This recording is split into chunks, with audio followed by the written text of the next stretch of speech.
Seja muito bem-vindo a mais uma noite da nossa Conferência da Coalizão pelo Evangelho, com o tema Aviva-nos.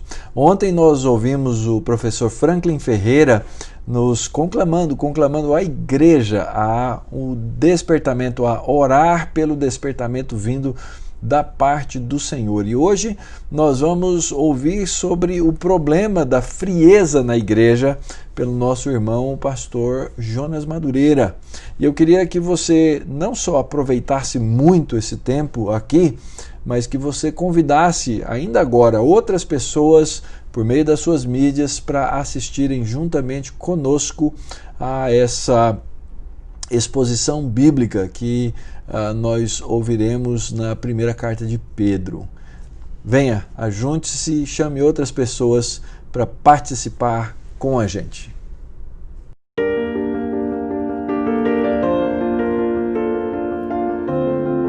A teologia é um convite para se maravilhar com a grandeza de Deus. É um chamado para ouvir sua voz, partilhar suas palavras. No Seminário Martin Bucer, nossa missão é ajudar discípulos de Cristo no estudo da teologia bíblica, histórica e fiel. Oferecemos cursos online, cursos no formato semipresencial e também um curso de mestrado feito em parceria com o Puritan Reformed Theological Seminary. Se o seu desejo é servir a Igreja de Cristo, o nosso desejo é te capacitar com o ensino teológico que glorifica a Deus. Visite martinbutzer.com ou mande-nos uma mensagem no Instagram.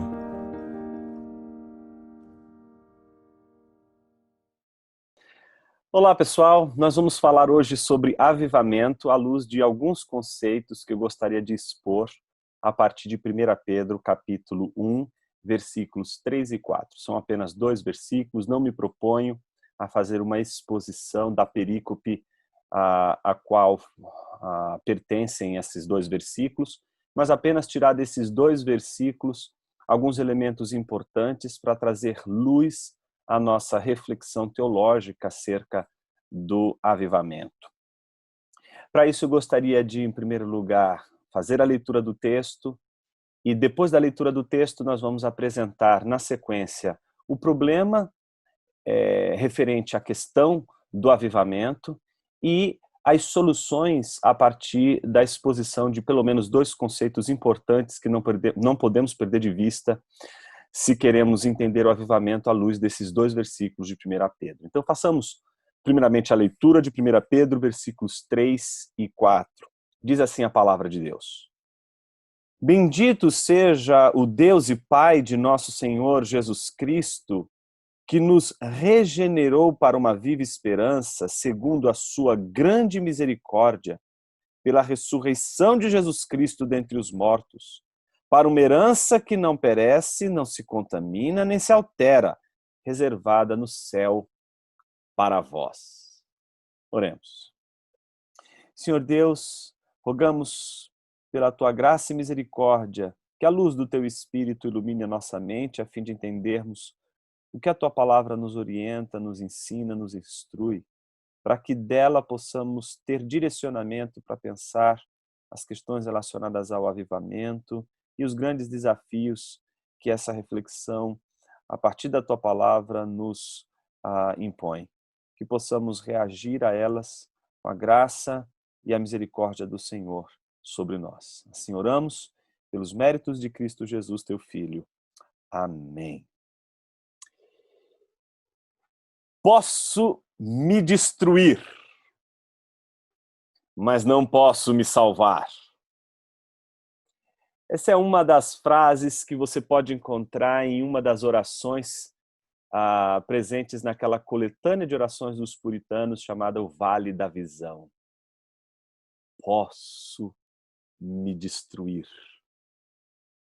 mas não posso me salvar. Posso me sabotar, posso me auto-enganar, posso desesperadamente tentar forjar, improvisar as bênçãos de Deus.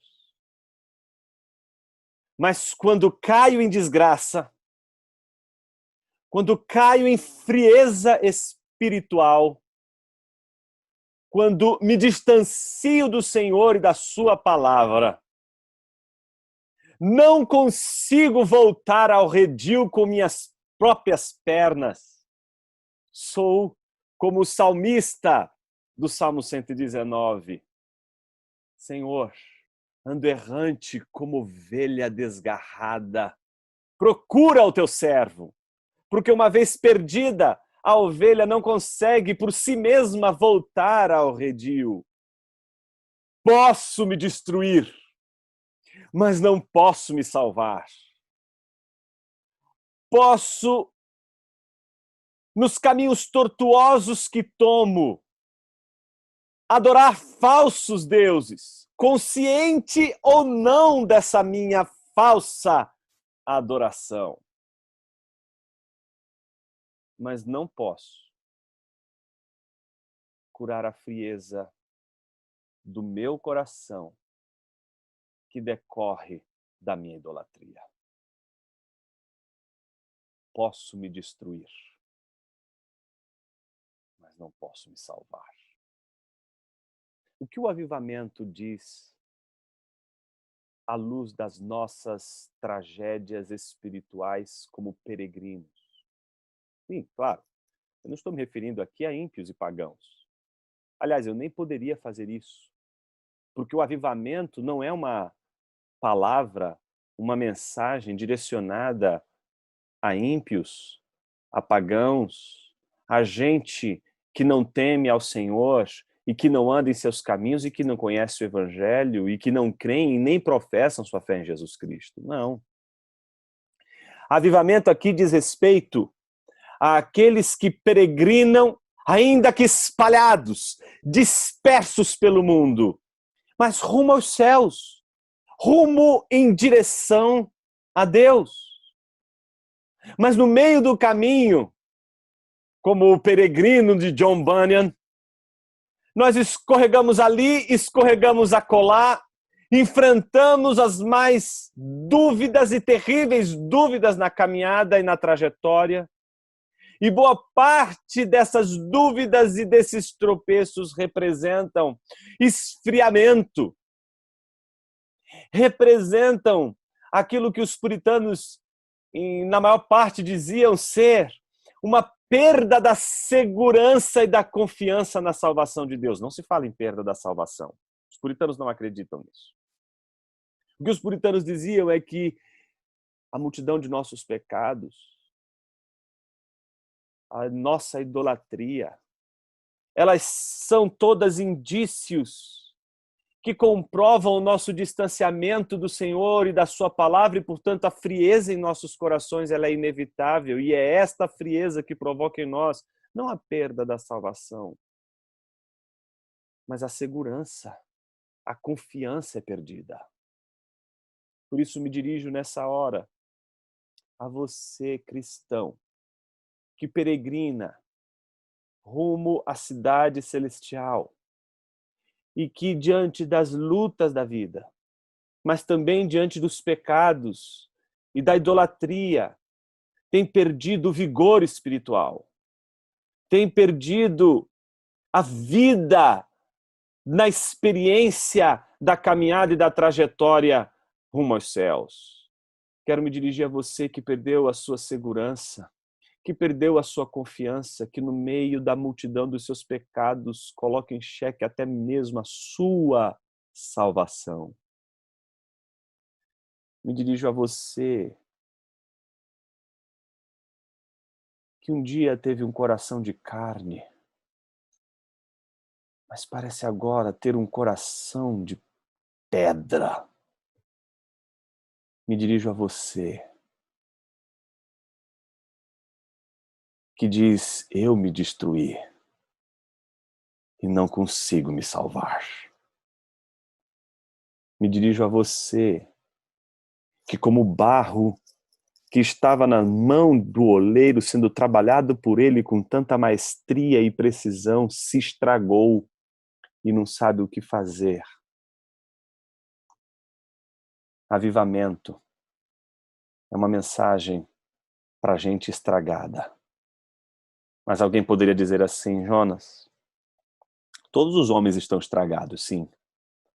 Mas eu quero me dirigir àqueles que estão estragados na mão do oleiro. Aqueles que estão estragados na mão do Senhor, e faz diferença. Você estar estragado nas mãos do seu Senhor e você está simplesmente estragado. Me dirijo, portanto, àqueles que professam a sua fé em Cristo Jesus, aqueles que creem no Senhor Jesus Cristo, que entregaram sua vida, sua alma e tudo o que têm ao Senhor, porque percebiam que não podiam mais fugir do seu amor, não podiam mais fugir da sua graça, de que a sua misericórdia é o ímã que nos atrai a Ele de uma forma que não podemos evitar. Me dirijo a você, que provou dos dons celestiais, mas que hoje se encontra frio, mas que hoje se encontra longe do Senhor, e que no meio dessa pandemia se percebe ainda mais distante do Senhor, ainda mais longe da palavra do Senhor, e não sabe como voltar, não sabe como regressar. Existe uma diferença entre folhas e pedras. As pedras, elas não têm alteração, elas são pedras. Elas nunca viveram, elas nunca cresceram, elas não se desenvolvem nesses termos. Mas as plantas sim, em especial as folhas. Enquanto elas estão ligadas à árvore, elas estão ali verdes, vigorosas, fortes.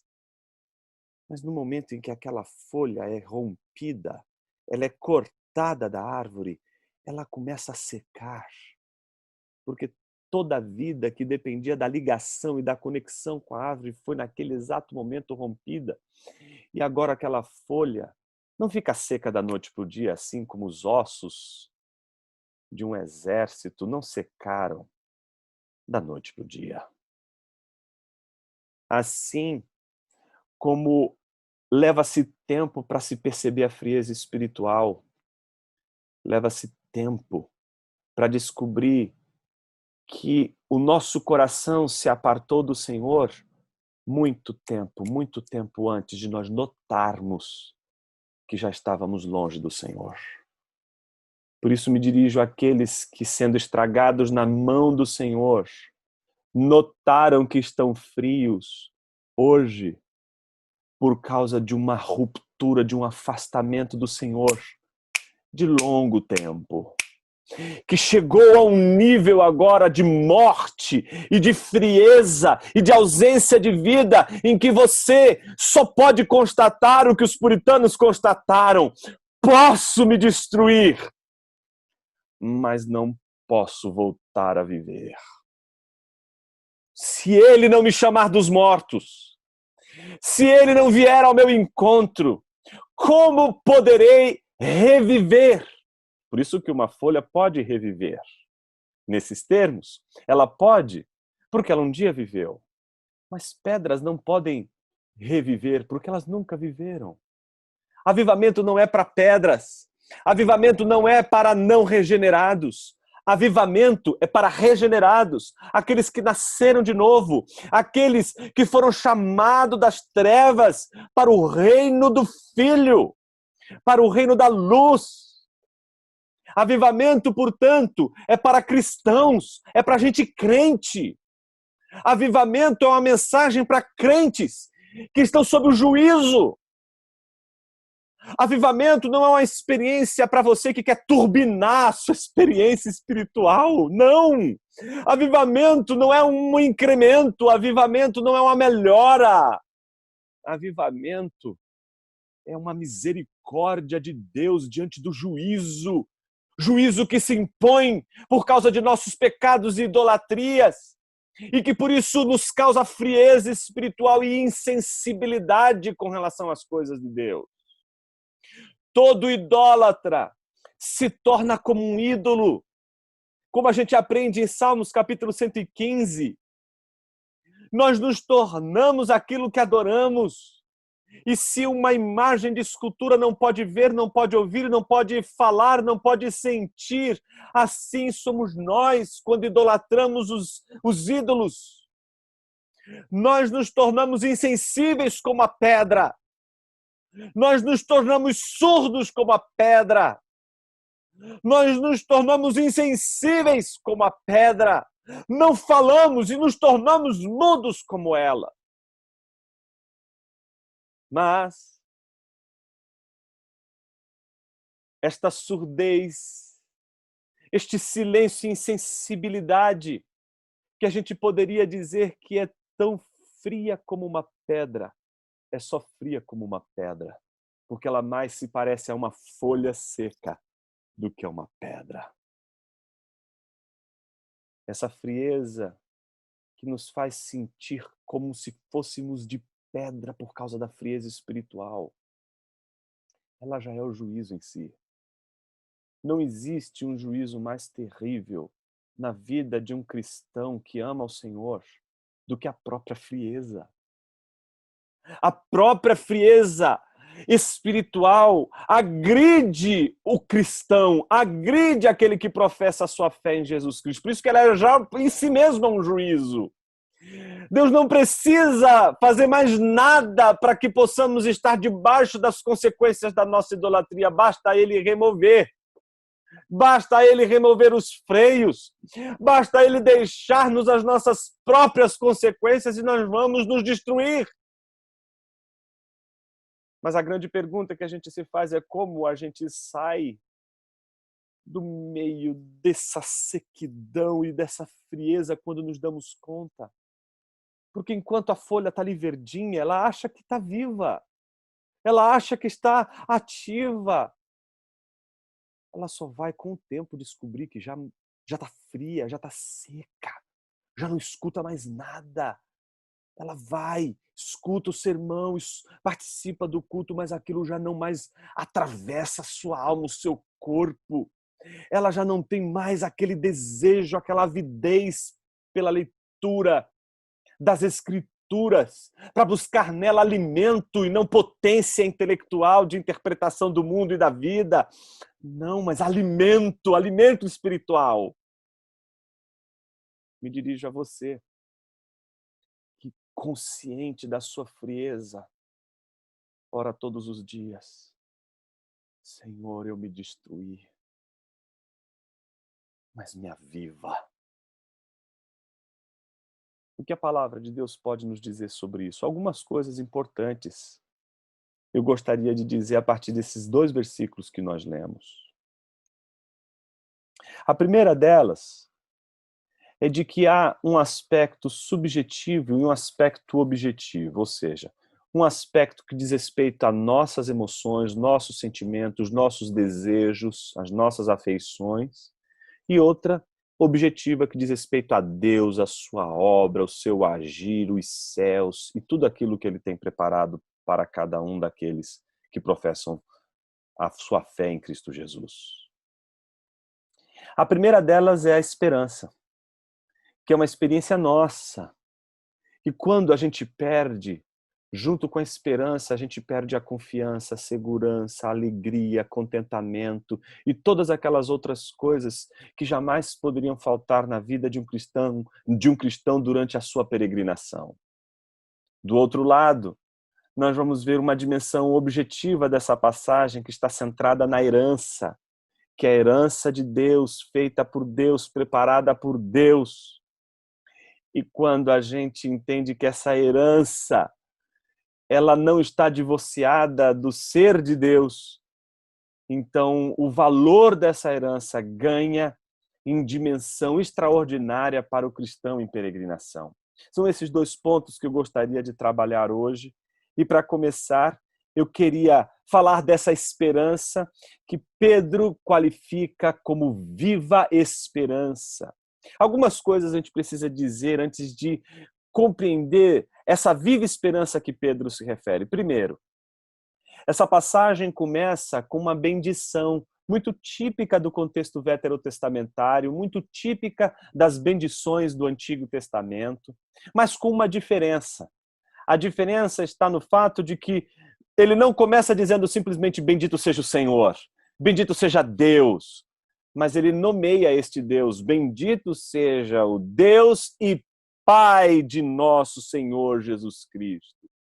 Então, Pedro faz questão aqui de começar com uma bendição a Deus, mostrando ali que essa bendição feita a Deus, ela é feita a Deus sob a consciência de que Deus é o Pai de nosso Senhor Jesus Cristo. Isso coloca, então, todo o discurso de Pedro dentro do discurso que poderia ser ouvido por aqueles que creem em Cristo Jesus, que fazem dele o seu Senhor e que acreditam que este Senhor, que é o Senhor de suas vidas e que é Jesus Cristo, é o Filho do verdadeiro Deus. Então, a primeira coisa importante é que tudo aquilo que Pedro vai dizer de agora em diante, ele está dizendo para uma comunidade de pessoas que creem, professam sua fé em Jesus Cristo e creem no Deus verdadeiro. A segunda coisa importante dentro desse exórdio que abre aí a epístola de Pedro são as definições do ser de Deus que não estão sendo estabelecidas nesse texto meramente por seus atributos, como bendito seja Deus, misericordioso, gracioso, criador dos céus e da terra. Não, mas pelo fato de ele estar em relação a Jesus Cristo e uma relação de pai e filho. É o Pai de nosso Senhor Jesus Cristo que nos regenerou. Então Pedro está se referindo aqui ao Deus Pai de nosso Senhor Jesus Cristo que nos regenerou. Está falando, portanto, para uma comunidade de regenerados, uma comunidade de crentes, uma comunidade de gente que professa sua fé em Cristo Jesus e que foi regenerada. E Paulo se inclui nesta congregação, nesta comunidade. Esta obra de regeneração realizada pelo Pai de nosso Senhor Jesus Cristo, Pedro faz questão de dizer que ela tem pelo menos dois propósitos logo de cara. O propósito de sermos regenerados para uma viva esperança e o propósito de sermos regenerados para uma herança imperecível, imaculável e imutável. Esses atributos todos são atributos que mostram que esta herança não pode ser corrompida, não pode ser destruída, ela não pode ser maculada, manchada por alguma impureza, e ela tampouco pode sofrer mudança. Então são dois os propósitos, a viva esperança e esta herança que não se corrompe, essa herança imutável. Dentro do contexto da esperança, o que nós notamos é o qualificativo que determina a subjetividade da esperança. Quando Pedro diz que esta esperança para a qual fomos regenerados, ele a qualifica como viva, ele está, obviamente, qualificando uma esperança em relação a qualquer outro tipo de esperança que não seja viva. Pensemos num contraste entre o que seria uma esperança viva e uma esperança que morreu. Alguém que perdeu as esperanças. Imagine, por exemplo, os discípulos no caminho de Emaús contando a Jesus que eles não conseguiam ainda reconhecer as últimas coisas, com tristeza no coração, dizendo que aquele que eles acreditavam ser o Messias, na verdade, não era quem ele havia morrido, e eles estavam ali decepcionados e, portanto, perderam as esperanças. Imagine que uma esperança viva é uma esperança que mobiliza os nossos afetos, mobiliza a nossa caminhada. Quando temos esperança, nós conseguimos nos mover. O que leva uma pessoa que está no meio de um naufrágio a segurar num pedaço da embarcação e continuar gritando na esperança de que algum socorro possa vir ao seu encontro. Porque ela tem esperança de que alguém pode ouvi-la, mas se ela tiver certeza de que ninguém vai ouvi-la, como continuar gritando por socorro? Portanto, a viva esperança, ela está ligada, portanto, a esse aspecto vivo da esperança que nos motiva a cada vez mais galgarmos, trilharmos o caminho em direção ao céu. E é como se a cada momento da vida a gente se aproximasse da coisa que a gente tanto espera. E então o coração vai acelerando cada vez mais. Você nunca teve essa experiência de você ter a esperança de algo bom que vai acontecer, e quanto mais vai encurtando o tempo, mais você vai ficando ansioso, mais você vai ficando vigoroso. Eu acho que isso explica porque pessoas ao longo da vida, elas vão, e me refiro em especial a cristãos que amam ao Senhor, elas vão cada vez mais sendo preenchidas de um vigor espiritual incrível e uma vontade de continuar conhecendo a Deus e conhecendo sua palavra. Eu me lembro quando Dr. Shedd, algumas semanas antes do seu falecimento, nós fomos visitá-lo. Estávamos eu, o Sérgio, que é um dos coordenadores ali na Edições Vida Nova, e o Jeff, né, que é um presbítero em nossa igreja. A gente foi visitá-lo e ele já estava ali na situação dele, já abalada com a enfermidade, mas a alma alegre, contente. Eu me lembro que depois que a gente tomou o café e a gente foi para a sala e começamos a conversar, eu me lembro que ele se levantou bem devagarzinho, foi até, acredito, ao seu escritório e voltou de lá com um calhamaço deste tamanho, um livro gigantesco, do Gerald Bray, que a gente inclusive publicou por Edições Vida Nova. E ele veio mostrar o livro, dizendo o quanto ele estava animado ao ler aquele livro e o quanto aquele livro estava fazendo bem a ele. Ou seja, alguém que sabia e tinha consciência de que estava partindo, ainda assim buscava conhecer mais ao seu Senhor e queria saber mais sobre Deus. Que é isso que faz com que a gente, ao longo da vida, aumente o fervor, senão essa viva esperança. Entretanto, podemos perder essa viva esperança. Podemos experimentar o enfraquecimento dessa esperança. Parece que sim. E uma das razões pelas quais a nossa esperança ela pode, em vez de se incendiar cada vez mais e ser cada vez mais vigorosa, ela cada vez mais arrefecer, são as nossas maneiras de destruir aquelas coisas boas que Deus nos dá. Eu queria que você prestasse atenção. E quando Pedro diz que ele nos regenerou para uma viva esperança, ele dá dois indícios importantes que qualificam a relação da esperança viva com a manifestação pactual de Deus. É isso mesmo, a manifestação pactual de Deus, ou seja, que exige aliança. Como isso se apresenta nessa passagem? Em duas afirmações. A primeira e a mais importante delas está nessa frase, segundo a sua grande misericórdia, ou seja, segundo a sua grande misericórdia, ele nos regenerou para uma viva esperança. Essa segundo a sua misericórdia faz parte de toda aquela teologia do nome pactual de Deus. Só para dar um exemplo, abra a sua Bíblia, se você puder aí, em Êxodo capítulo 20. Isso também se repete em Deuteronômio capítulo 5. Mas em Êxodo capítulo 20, a gente encontra uma passagem muito importante, e eu queria ler com vocês o versículo 6, e o eco dessa passagem está presente ali em 1 Pedro, como se Pedro, ao escrever ou ao pensar aquelas coisas, ele tivesse em mente exatamente essa passagem. Veja só o que diz Êxodo capítulo 20, versículo 6. Mas sou misericordioso com 1000 gerações dos que me amam e guardam os meus mandamentos.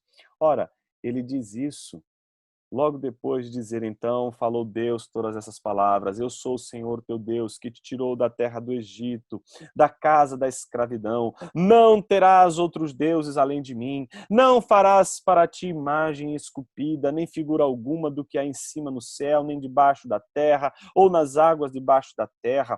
Não te curvarás diante delas, nem as cultuarás, pois eu, Senhor teu Deus, sou Deus zeloso. Eu castigo o pecado dos pais nos filhos até a terceira e quarta geração daqueles que me rejeitam. Veja novamente o versículo à luz de tudo isso. Mas sou misericordioso com 1000 gerações dos que me amam e guardam os meus mandamentos. Observe que o nome pactual de Deus, como Deus misericordioso, que faz a gente lembrar o uso dessa palavra tão importante no Antigo Testamento, Hesed, que aparece novamente aqui nessa passagem refletida na sua tradução grega, na sua versão grega. É exatamente o nome de Deus quando se trata da idolatria. É exatamente o atributo que se refere a Deus quando o povo está em idolatria, quando o povo de Deus idolatra.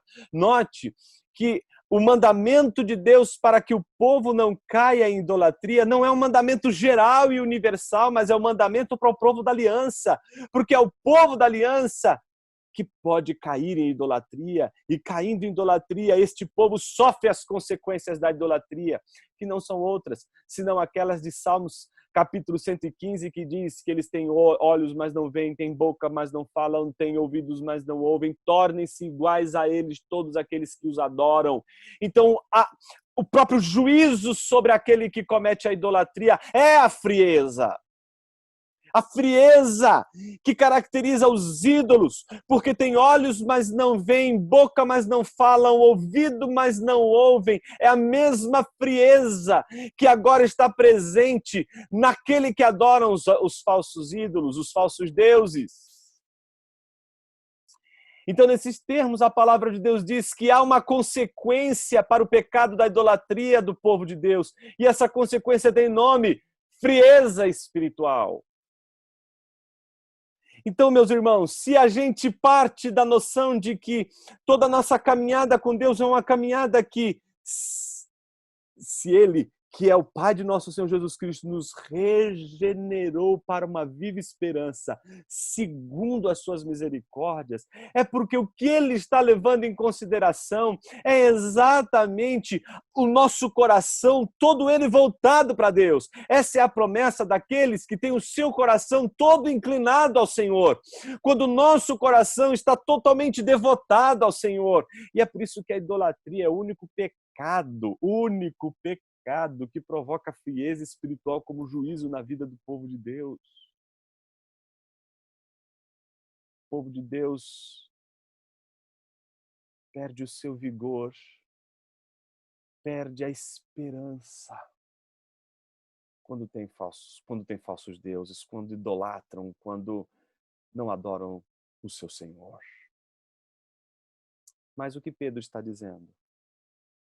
Que bendito é o Deus e Pai de nosso Senhor Jesus Cristo, que nos regenerou não para a idolatria, mas nos regenerou para a adoração verdadeira, que só pode acontecer por aqueles que têm uma viva esperança, que segundo a misericórdia do Senhor foram alcançados. E mais, o segundo aspecto importante, segundo a sua grande misericórdia pela ressurreição de Jesus Cristo dentre os mortos. Olha que imagem poderosa! É como se a nossa regeneração só fosse possível por causa da ressurreição de Jesus Cristo. Jesus é ressuscitado por Deus dos mortos. O poder de Deus ressuscita e tira Jesus do mundo dos mortos e o traz à ressurreição como primogênito dos mortos, como Paulo vai dizer em Colossenses. Então, o Cristo ressurreto representa aquele que foi ressuscitado por Jesus, por Deus, que é Jesus, o seu Filho. Então agora, meus irmãos, aqueles que estavam espiritualmente mortos são regenerados. Aqueles que estavam mortos para Deus passam a viver, eles são nova criatura, são novos em termos de vida nova, de nova experiência no seu trajeto, eles foram regenerados para essa viva esperança. Não somente isso, se esta é uma dimensão subjetiva, a de que o cristão caminha para o céu com fervor, e que se em algum momento ele perde esse fervor, os ídolos estão presentes. Deus não está mais sendo adorado e buscado com o vigor com o qual Ele, pela sua misericórdia, nos alcançou. A frieza, meus irmãos, ela é os efeitos do nosso afastamento do Senhor. E por isso vai junto toda a nossa viva esperança. Segunda coisa importante, Ele não só nos regenerou para uma viva esperança, Ele nos regenerou para uma herança. E aqui eu queria gastar um pouquinho de tempo, porque a herança diz respeito a algo objetivo. Se a viva esperança é a expectativa que a gente nutre aqui para essa relação com Deus cada vez mais próxima, não é? Esse trajeto rumo aos céus que vai incendiando nosso coração dia a dia. Quando a gente encontra ídolos no meio do caminho, a gente começa a perder esse vigor. Os céus deixam de ser a coisa mais desejada pelo cristão e ele passa a trocar os céus pela terra. E quando ele troca os céus pela terra, ele trata as coisas da terra como se elas fossem as coisas dos céus. E isso é idolatria. A idolatria está presente não só subjetivamente, mas ela está presente na objetivação das coisas, em como a gente pega as coisas que não são imutáveis, que não são duradouras, e nós a tratamos como se fossem duradouras, imaculadas, indestrutíveis. Então, quando perdemos de vista o céu, perdemos também de vista a herança que não muda, a herança que não mancha, a herança que é indestrutível. E colocamos os nossos olhos naquilo que nós consideramos a herança mais poderosa, que são as coisas da terra. Mas o poder da herança das coisas da terra é o poder daquilo que dura um instante, é o poder daquilo que não permanece puro a vida inteira, daquilo que não dura a vida inteira e que não permanece a vida inteira. Então buscamos nas coisas da vida aquela espécie de sensação que só o céu pode dar. Nós trocamos os céus pela terra e quando isso acontece, nós passamos a ter mais prazer nas coisas da terra do que nas coisas dos céus. Mas sabe qual é o problema? É que não temos o prazer nas coisas da terra porque elas são as coisas da terra. Porque ter prazer nas coisas da terra, pelas coisas da terra, é uma bênção de Deus, é uma dádiva, é uma das dádivas da misericórdia e da graça de Deus sobre nossa vida.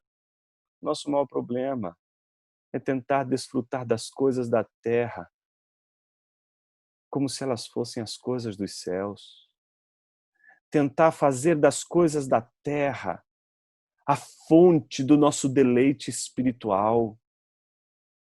Por isso eu me dirijo a você que deixou de se deleitar no Senhor, que não sabe mais o que é isso. E que, aliás, se não fala mais de deleite no Senhor hoje, é porque não quer se confundir ou não quer ser confundido com aqueles que deturpam o deleite no Senhor com emocionalismos, com vãs repetições, com argumentos sinestésicos, com experiências sinestésicas. Não. A frieza no nosso coração, ela nos impede de provarmos daquele deleite que os filhos de Deus têm quando meditam na palavra do Senhor, quando oram, quando estão em comunhão, na presença dos santos em adoração. Se você perdeu o deleite nas coisas de Deus, é porque talvez você encontrou nas coisas da terra uma espécie de substituto dos deleites dos céus. Mas você fez essa escolha, não foi hoje. Porque você não secou hoje. Você não perdeu a batalha hoje. Você é como aquele exército que está sequinho e que morreu há muito tempo atrás. Você deixou de se deleitar no Senhor. Foi lá atrás. É lá atrás. Você agora só sente os efeitos dessa tentativa de substituir o deleite das coisas de Deus pelo deleite com as coisas da terra. Mas agora, diante da sequidão, diante da consciência da frieza, o seu desespero é o que fazer. O que fazer, Jonas? Será que eu devo procurar igrejas mais avivadas? E aqui entendendo avivado de uma maneira distorcida, entendendo avivado como igrejas mais emocionalistas. Não, não. O avivamento que nós devemos buscar é aquele em que não fazemos absolutamente nada, porque ele não está mais pautado no que a gente faz, não está pautado naquilo que os homens estão promovendo, mas está pautado na recuperação dessa esperança, a esperança de que o Senhor virá nos salvar da frieza espiritual. Então aquele que se descobre frio, ao se descobrir frio e perceber que esta frieza é o seu juízo, ele já está sob a mão misericordiosa de Deus. E sob essa mão misericordiosa de Deus, é que você pode levantar as suas mãos e dizer: Senhor, eu posso me destruir, mas não posso me salvar. Eu posso quebrar o mandamento da adoração única e exclusiva do Senhor, mas eu não posso me livrar da frieza espiritual. Mas tu podes. A tua graça pode vir ao meu encontro. E assim como um dia você dependeu da graça de Deus te encontrar, regenerar, para que você pudesse ouvir a palavra de Deus, você depende desse mesmo poder para ouvir novamente a palavra de Deus e ser transformado e ser mais uma vez incendiado pelo poder de Deus. Imagine o seguinte: não existe avivamento sem a exposição da palavra de Deus. Então, se houver avivamento, tem que haver a profecia da palavra de Deus. A palavra de Deus tem que estar sendo exposta. Então, se você está frio espiritualmente, se você chegou a essa consciência, a primeira coisa que eu te digo nesta hora é: se exponha a palavra de Deus, porque se houver avivamento, vai ser por meio dela. Se Deus trouxer novo vigor para você, Ele não vai usar outro caminho senão a palavra. É assim que se acorda gente surda, em primeiro lugar, pregando para elas. E se a gente escuta a palavra do Senhor, mesmo que a gente esteja seco, a gente encontra a vida. A gente precisa, meus irmãos, em tempos de frieza espiritual, de pregadores que sejam capazes de expor a Sagrada Escritura. Porque é só na exposição das Escrituras que pessoas frias e que não conseguem ouvir a palavra de Deus podem ser transformadas. Sabe por quê? A pregação da palavra de Deus é um meio de graça. Não é só trabalho intelectual e cognitivo, é trabalho no coração e na alma. Deus faz a sua obra em nosso coração. Por isso, meu irmão, por isso, minha irmã, se você está fria espiritualmente, mas você professa a sua fé em Jesus Cristo, você crê que Deus te salvou, mas você tem dúvidas, é incerta com relação à segurança no Senhor, a multidão de pecados e de idolatria dominou seu coração e te esfriou de uma tal maneira que é a própria frieza e a consciência dela o primeiro sinal de que Deus está indo ao seu encontro. É nesse momento em que nós temos consciência da nossa frieza. É só nessa hora que a gente levanta as mãos e diz: Senhor, eu me destruí, mas eu não posso me salvar.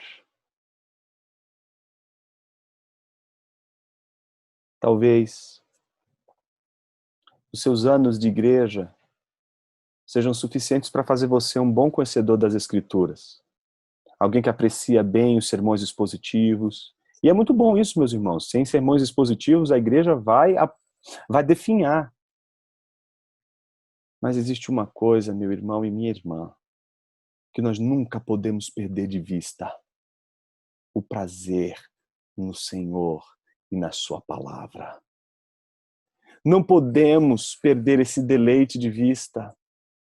E é por isso que minha oração é para que o Senhor nos desperte em nossa frieza, para que a gente possa voltar a nos deleitarmos nele, em sua presença, para que o nosso gozo e a nossa alegria seja justamente em estar em sua presença, meditando em sua palavra, estando na presença dos irmãos, congregando numa igreja que escuta fielmente a palavra de Deus exposta fielmente por homens comprometidos com a Sagrada Escritura e com a pregação do Evangelho. Minha oração é para que a sua esperança seja renovada pela graça e pela misericórdia de Deus, e que esta herança, que não é aqui da terra, mas dos céus, possa brilhar mais do que a da terra. E eu lhe faço uma pergunta antes de terminar. Que outra herança poderia provocar mais ansiedade em seu coração do que o próprio Deus? E se a herança imutável, a herança imaculável, a herança indestrutível for Deus? Aliás, o que no céu seria mais glorioso, mais desejável do que o nosso Senhor? Posso me destruir, mas não posso me salvar. Isso vale para não cristãos, mas isso vale também para cristãos frios. Eu queria orar com você nessa hora, para que o Deus que nos salvou também possa, pelo mesmo poder que ressuscitou Cristo, nos tirar da frieza e nos incendiar o coração com amor pela palavra, amor pela igreja, amor pelo Evangelho. Tudo nessa vida, meus irmãos, pode ser delicioso, mas é incomparável ao deleite que temos quando estamos diante da palavra do Senhor. Podemos nos destruir, mas é Ele, e somente Ele, que pode nos salvar. Senhor Deus, se estamos mortos, mesmo tendo sido regenerados, mesmo tendo sido salvos, é porque caímos em idolatria e quebramos o pacto, quebramos a aliança. E as consequências, Senhor, de adorarmos outros deuses, ela não é experimentada apenas pelo fato de que os deuses têm pés de barro e eles caem, são destrutíveis, são corruptíveis, são mutáveis, mas porque a idolatria esfria nosso coração para as tuas coisas. Senhor, às vezes precisamos encontrar na frieza e na consciência da frieza a preciosidade e o tesouro que é a comunhão com o Senhor. Às vezes a gente só consegue perceber a riqueza do que é a viva esperança quando a gente perde. E é por isso que nessa hora eu te rogo, Senhor, e te suplico, venha ao nosso encontro, porque não conseguimos ir até o Senhor. Não conseguimos fazer nada para avivar o nosso próprio coração. Mas Tu, Senhor, Tu sabes. O Senhor que trouxe a existência do nada ao mundo e que criou todas as coisas a partir do nada, é o Deus que pode transformar vidas secas em vidas cheias de vigor e de graça e misericórdia. Ó Deus misericordioso, pedimos-te perdão pela idolatria e mais uma vez te rogamos, salva-nos e aviva-nos para que sejamos uma bênção em nossa casa, em nossa igreja. Tudo isso para teu louvor, para tua glória. Em nome de Jesus oramos. Amém, Senhor.